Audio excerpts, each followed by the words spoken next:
Shutter drag photography is an awesome way to capture motion and excitement while out on the dance floor. So stick with us in this episode of Photography 180. We'll go over some of the key settings you need to be aware of and put in place in order to give this a shot.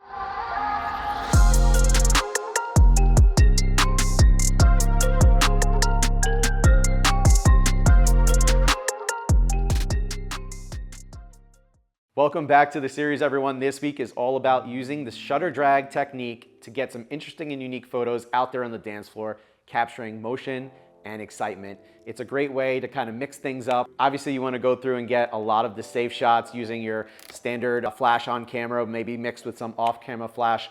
But it's always great to pick a few moments, especially when there's a lot of things going down, a lot of special moments out on the dance floor, and consider mixing it up a bit. So, shutter drag technique.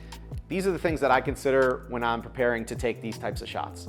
Number one, we have to think about the environment. And if there's just an overpowering amount of ambient light, I don't think this is the right technique to go for. And maybe I'm wrong on that, but when I see those types of conditions, I'm not going to think about attempting the shutter drag technique. So I look for situations where the ambient is super down low, and maybe we have some stage lighting or DJ lighting that we can utilize in the background behind our subjects. So first things first is, for the most part, I'm typically going to go with a direct flash onto my subjects or that I'm shooting, the area that I'm shooting. Now, you could consider, in this case, I usually always have at least a MagSphere attached rather than just a straight bare bulb.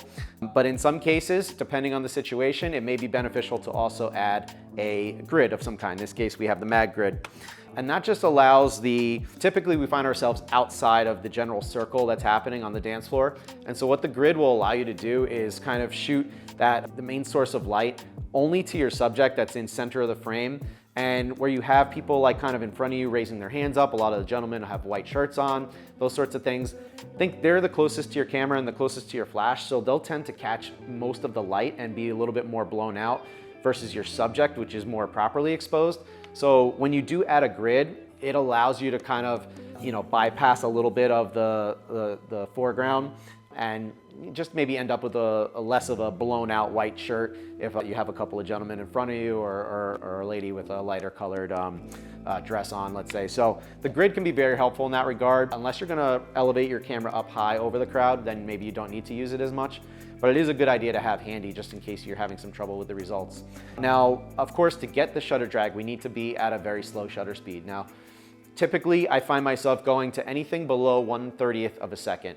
I tend to think that being more closer to around 1/15th is probably the sweet spot, and you can experiment and go down further, a quarter of a second, or whatever it might be. But I tend to find, for me, a 10th to a 15th of a second, maybe even a 20th, is going to be kind of that sweet spot. Now, naturally, when we go down that low, our ambient light is going to change. We're going to be allowing in a lot more ambient light, so we have to compensate by adjusting our other settings, such as our ISO and our aperture.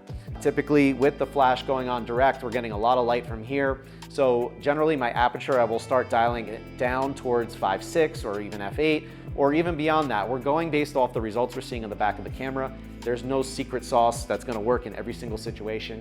You kind of have to know where to start and go from there based on the feedback you're getting in the camera. So I would say typically it would be around f5.6, f8, again, maybe a little bit further, f11.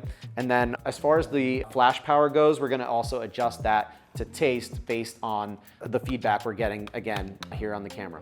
ISO, I tend to drop super low, maybe 100, 200, 400, something in that range, where typically my dance floor shots, I'm up at 1600 or higher. I know right away I'm gonna bring that way down to compensate for the slow shutter speed and then also for the flash power as well. Because even though these are small flashes, when you're operating so close to your subjects, it's really not going to take a lot of power. So with the combination of your ISO, aperture, and shutter speed, you're going to be dialing in micro adjustments to get to that sweet spot. Now, once you're in that zone and you have a nice slow shutter, let's say 1/15th, just for argument's sake, you're going to have to experiment a lot with what you want to do in between the shutter opening and closing. That's where your motion is going to happen. So it's going to be a little tricky at first. It's going to take a lot of practice, a lot of experimentation. I feel like it's difficult to kind of feel confident in the exact image you're going to get every single time, but this is what it's all about, having a little bit of fun, taking a small segment of time during an event to do these types of shots, and the more you do it, the more you'll get comfortable. Now, another key important setting here is in your camera to set your flash mode to rear sync. Now, what basically means is that that flash is not going to pop until the end of the exposure. So in the initial press of the shutter, that's where you're going to be pulling in that ambient light and trying to create those light streaks. And then at the tail end, that's when you get that pop of light from your flash, which is hopefully going to get your subject to appear sharp in frame with all the other action happening all around it. Now, there's a lot of different techniques you can use in between the shutter opening and closing. It's up to you how creative you want to get. A lot of people will shake left and right, up and down, circles. What I tend to do a lot is just a twist. So I'll start the exposure and twist so that I'm ending level. So my subject will be frozen when my camera is more in a normal orientation, but I'm getting the streaks along the way. Or you can just have fun with it. There's no rules when it comes to this. You could start here and twist. I'll show you a little BTS clip of me kind of running this operation out there on the dance floor. It's a really great way to mix it up a bit, get some cool party atmosphere shots.